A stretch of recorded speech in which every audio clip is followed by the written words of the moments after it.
ചീറിപ്പാഞ്ഞു പോകുന്ന ബസിന്റെ ജനൽക്കമ്പിയിൽ തലചായ്ച്ചിരിക്കുകയാണ് ജാൻവി. ഓർമ്മകളിൽ ഊളിയിട്ടിരിക്കുന്ന അവളുടെ കണ്ണുകളിൽ നിന്ന് ഒരു കണ്ണുനീർ തുള്ളി ഇറ്റുവീണു. 13-ാമത്തെ വയസ്സിൽ അനാഥയായവൾക്ക് ഏക ആശ്രയം അവളുടെ മുത്തശ്ശി മാത്രമാണ്. അതുവരെ സന്തോഷം നിറഞ്ഞു നിന്ന ജീവിതത്തിലേക്ക് ഒരു കൂരിരുട്ട് പോലെയാണ് അന്നത്തെ ആക്സിഡന്റ് കടന്നു വന്നത്. ഒരൊറ്റ ദിവസം കൊണ്ട് അച്ഛനെയും അമ്മയെയും കുഞ്ഞനുജനെയും അവൾക്ക് നഷ്ടമായി. ബസിന്റെ ബെല്ലാണ് അവളെ ഓർമ്മകളിൽ നിന്നുണർത്തിയത്.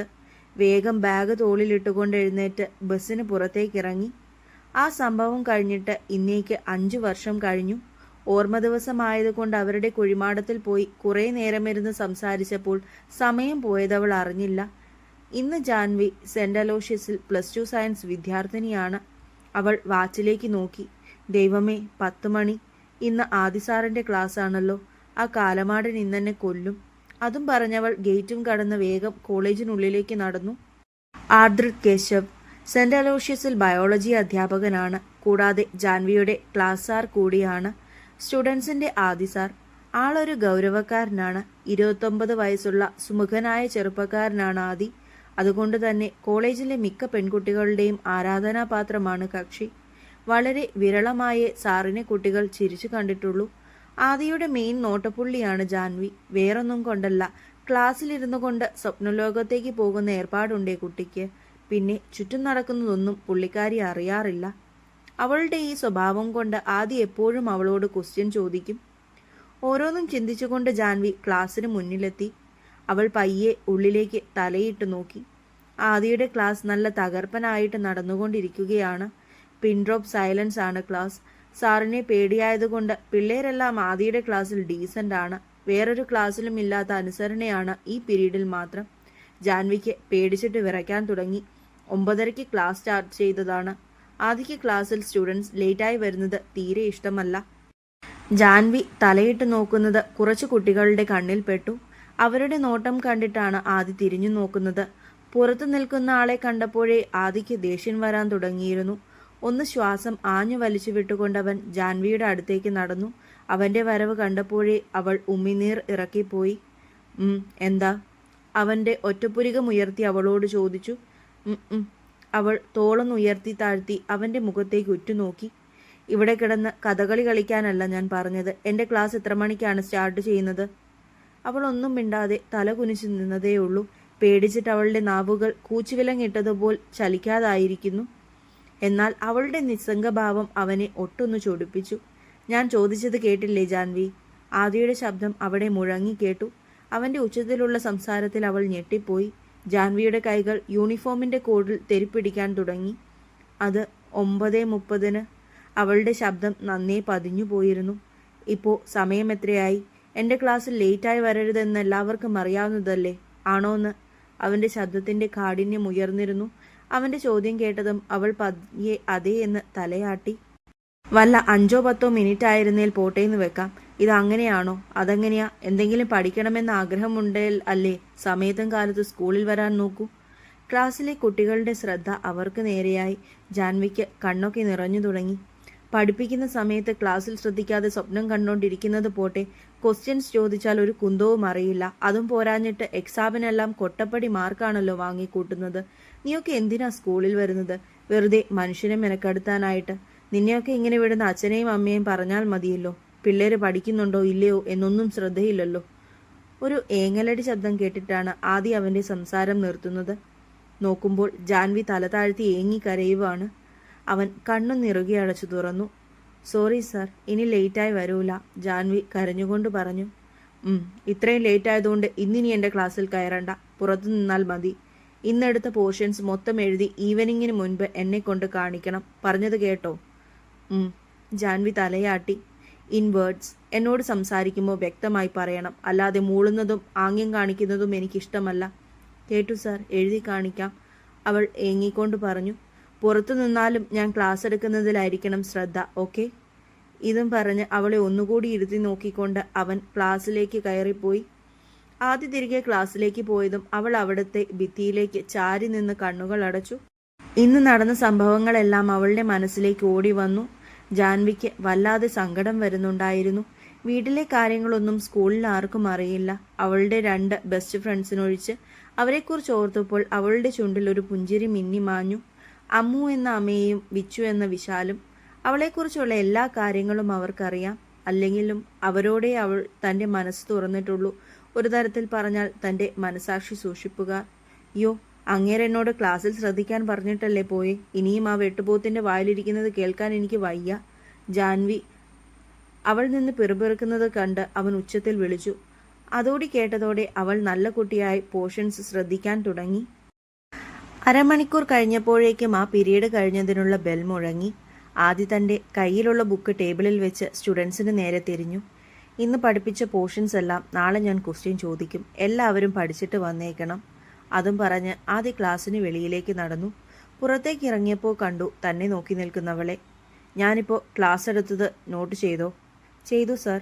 അവൾ നോട്ട് അവന് കാണിച്ചു കൊടുത്തു. അത് വാങ്ങിയൊന്ന് നോക്കിയിട്ട് തിരികെ കൊടുത്തവൻ. കയറിയിരുന്നോ? ഞാൻ പറഞ്ഞതും പറഞ്ഞിട്ടില്ലല്ലോ. ഈവനിങ് നോട്ട് എൻ്റെ മുന്നിലെത്തിയിരിക്കണം. ഓക്കെ? Yes sir. സാറ് പോയി കഴിഞ്ഞപ്പോൾ അവൾ പയ്യെ ബാഗുമെടുത്ത് അകത്തേക്ക് കയറി ആരെയും നോക്കാതെ സീറ്റിൽ പോയിരുന്നു. കയറിയിരുന്നതേ 2 കൈകൾ അവളെ വട്ടം ചുറ്റിപ്പിടിച്ചു. നോക്കാതെ തന്നെ അവൾക്ക് ആളെ മനസ്സിലായി. എൻ്റെ ജാനിക്കുട്ടി, അങ്ങേര് നിന്നെ പൊരിച്ചെടുത്തല്ലോ. ക്ലാസ്സിലേക്ക് വന്നപ്പോഴേ സാർ കലിപ്പിലായിരുന്നു. ഇന്ന് ക്വസ്റ്റ്യനും ചോദിച്ചു. ആകെ 2-3 പേരെ ആൻസർ പറഞ്ഞുള്ളൂ. ആ ദേഷ്യവും കൂടി ആദി സാർ നിന്റെ അടുത്താ തീർത്തേ. അമ്മു അവളെ കെട്ടിപ്പിടിച്ചുകൊണ്ട് തന്നെ പറഞ്ഞു. എല്ലാം കൂടി എൻ്റെ നെഞ്ചത്തേക്കാണല്ലോ ദൈവമേ. ജാനിയുടെ ഉറക്കെയുള്ള ആത്മഗതം കേട്ട് അമ്മു ചിരിച്ചുപോയി. എന്തൊക്കെ പറഞ്ഞാലും സാറെന്ത് ലുക്കാടി കാണാൻ. സാറിൻ്റെ ആ താടി, ആ ബോഡി, ഹോ, അത് പറയുമ്പോൾ തന്നെ എനിക്ക് കുളിര് കോരുന്നു. നീയൊന്നും മിണ്ടാതിരുന്നേ അമ്മു. അങ്ങേരെന്നെ കടിച്ചു കീറാൻ വരുമ്പോൾ ഏതിലൂടെ രക്ഷപ്പെടുമെന്നാ ഞാൻ നോക്കുന്നേ. അതിനിടയ്ക്ക് എനിക്ക് ആ ബോഡി നോക്കാൻ സമയം കിട്ടാറില്ല. പല്ല് കടിച്ചുകൊണ്ട് ജാനി പറഞ്ഞു. അതിന് അമ്മു ഒന്ന് ഇളിച്ചു കാണിച്ചു. എന്നാലും നീ എന്താ ജാനി ഇത്രയും ലേറ്റായത്? ഇന്ന് അച്ഛനും അമ്മയും കണ്ണനും മരിച്ചതിൻ്റെ ഓർമ്മ ദിവസമായിരുന്നു. അവരോട് സംസാരിച്ചിരുന്ന് സമയം പോയതറിഞ്ഞില്ല. ജാൻവി പറഞ്ഞത് കേട്ടതും അമ്മുവിൻ്റെ മുഖം മങ്ങിപ്പോയി. അത് ജാൻവിയും കണ്ടു. യോ, നീ എനിക്ക് ആദി സാർ ഇന്നെടുത്തതിൻ്റെ നോട്ട് തന്നേ.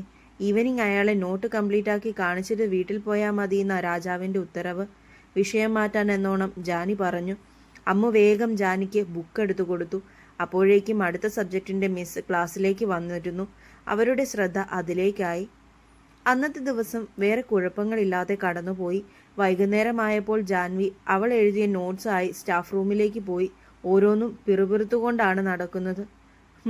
അയാൾക്ക് എന്നെ കാണുമ്പോൾ മാത്രമെന്താ ഇത്ര ചൊറിച്ചിൽ? വേറെ എത്ര പേർ ലേറ്റായി വരാറുണ്ട്. ഇത്തിരി വഴക്ക് പറഞ്ഞാലും അവരെയൊക്കെ ക്ലാസ്സിൽ കയറ്റി ഇരുത്താറുണ്ട് കാലമാടൻ. അവരൊക്കെ എൻ്റെ ക്ലാസ്സിൽ ശ്രദ്ധിച്ചിരിക്കാറുണ്ട്. നിന്നെപ്പോലെ മാനത്തു നോക്കിയിരിക്കുവല്ല. പെട്ടെന്ന് ആദിയുടെ ശബ്ദം അടുത്തുനിന്ന് കേട്ട ജാൻവി ഒന്ന് ഞെട്ടി. കണ്ണൊക്കെ മിഴിഞ്ഞിപ്പോൾ പുറത്തു വരുമെന്നായി. അത് സാർ, അത് പിന്നെ ഞാൻ അങ്ങനെയൊന്നും ഉദ്ദേശിച്ചല്ല. അവൾ ആദിയെ നോക്കി തപ്പിത്തടയാൻ തുടങ്ങി.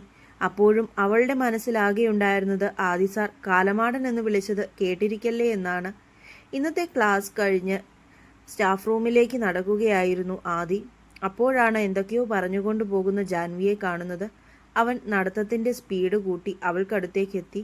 ചുരുക്കി പറഞ്ഞാൽ ജാനിക്കൊച്ച് പറഞ്ഞതെല്ലാം നല്ല വ്യക്തമായി കേട്ടു എന്ന് സാരം. അവൻ അവളെ മൊത്തത്തിലൊന്ന് നോക്കി. ആളൊരു ഇത്തിരി കുഞ്ഞനാണ്. കണ്ടാൽ +2 പഠിക്കുകയാണെന്ന് പറയില്ല. അവൻ്റെ നെഞ്ചൊപ്പം കഷ്ടിയേയുള്ളൂ. അവൻ പറഞ്ഞത് കേട്ട് പേടിച്ച് വിറച്ച് നിൽക്കുകയാണ്. നോട്ട്സ് കാണിക്കാൻ വന്നതാണോ? അവൾ അതേ എന്ന് പറഞ്ഞു. എന്നാൽ സ്റ്റാഫ് റൂമിലേക്ക് നടക്ക്, ഞാൻ അവിടുന്ന് നോക്കാം. അതും പറഞ്ഞ് ആദി സ്റ്റാഫ് റൂമിലേക്ക് കയറി. അവളും പുറകെ നടന്ന് അവൻ്റെ ഡെസ്കിൻ്റെ മുന്നിൽ വന്നു നിന്നു. ആദി ചെയറിലിരുന്നു കൊണ്ട് അവൾക്ക് നേരെ കൈ കാണിച്ചു. പക്ഷേ ജാൻവി അതൊന്നും അറിഞ്ഞില്ല. അവൾ വേറെന്തോ ആലോചിച്ചു നിൽക്കുകയായിരുന്നു. ഇത് കണ്ടതും ആദിയുടെ ടെമ്പർ തെറ്റാൻ തുടങ്ങി. അവൻ ടേബിളിൽ കൈകൊണ്ട് ഒന്നാഞ്ഞടിച്ചു. ആ ശബ്ദം കേട്ടാണ് ജാൻവി സ്വപ്നലോകത്ത് നിന്ന് പുറത്തേക്ക് വന്നത്. ആദിയുടെ കൂർപ്പിച്ചിട്ടുള്ള നോട്ടം കണ്ടതും അവൾ അവനെ നോക്കി നന്നായൊന്ന് ചിരിച്ചു കാട്ടി. നോട്ട്സ്. അവൾ വേഗം ബാഗ് തുറന്ന് ബുക്ക് എടുത്തു കൊടുത്തു. അവനത് മറിച്ചു നോക്കാൻ തുടങ്ങി. ഇയാളിതെന്നെങ്ങാനും നോക്കി തീരുമോ? എത്ര നേരമായി തുടങ്ങിയിട്ട്? ഇരിപ്പ് കണ്ടാൽ തോന്നും ഓരോ അക്ഷരവും അരച്ചു കലക്കി കുടിക്കുവാന്ന്. അവൾ അവനെ മനസ്സിൽ നന്നായൊന്ന് സ്മരിച്ചു വിട്ടു. വെറുതെ ഒരു സുഖം. തൻ്റെ ഹാൻഡ് റൈറ്റിംഗ് നന്നാവാനുണ്ട്. ഇതൊരുമാതിരി കോഴി ചില്ലിയിട്ടേക്കുന്ന പോലെയാണ് എഴുത്ത്. പലരും മനസ്സിലാവണമെങ്കിൽ വല്ലാതെ സ്ട്രെയിൻ കൊടുക്കേണ്ടി വരുന്നുണ്ട്. ബുക്ക് തിരിച്ചു കൊടുത്തുകൊണ്ട് അവൻ പറഞ്ഞു. ശരി സാർ, നന്നാക്കാം. എന്നാൽ ഞാൻ പൊയ്ക്കോട്ടെ? അതും പറഞ്ഞവൾ തിരിഞ്ഞു നടക്കാൻ തുടങ്ങി. ജാൻവി ഒന്നവിടെ നിന്നേ, എനിക്കൊരു കാര്യം ചോദിക്കാനുണ്ട്. എന്താ സാർ? അവൾ മനസ്സിൽ സകല ദൈവങ്ങളെയും ധ്യാനിച്ചുകൊണ്ടാണ് ചോദിച്ചത്. ഞാൻ ജാൻവിയുടെ ആരാ? എന്നെ പഠിപ്പിക്കുന്ന സാർ. ഇയാളിതൊന്ന് തേങ്ങയാ പറയുന്നേ എന്നായിരുന്നു അവളുടെ മനസ്സിൽ. അപ്പോൾ താനാരെയാ കുറച്ചു മുമ്പ് കാലമാടൻ എന്ന് വിളിച്ചത്? ഞെട്ടി. ജാൻവി നന്നായി തന്നെ ഞെട്ടി.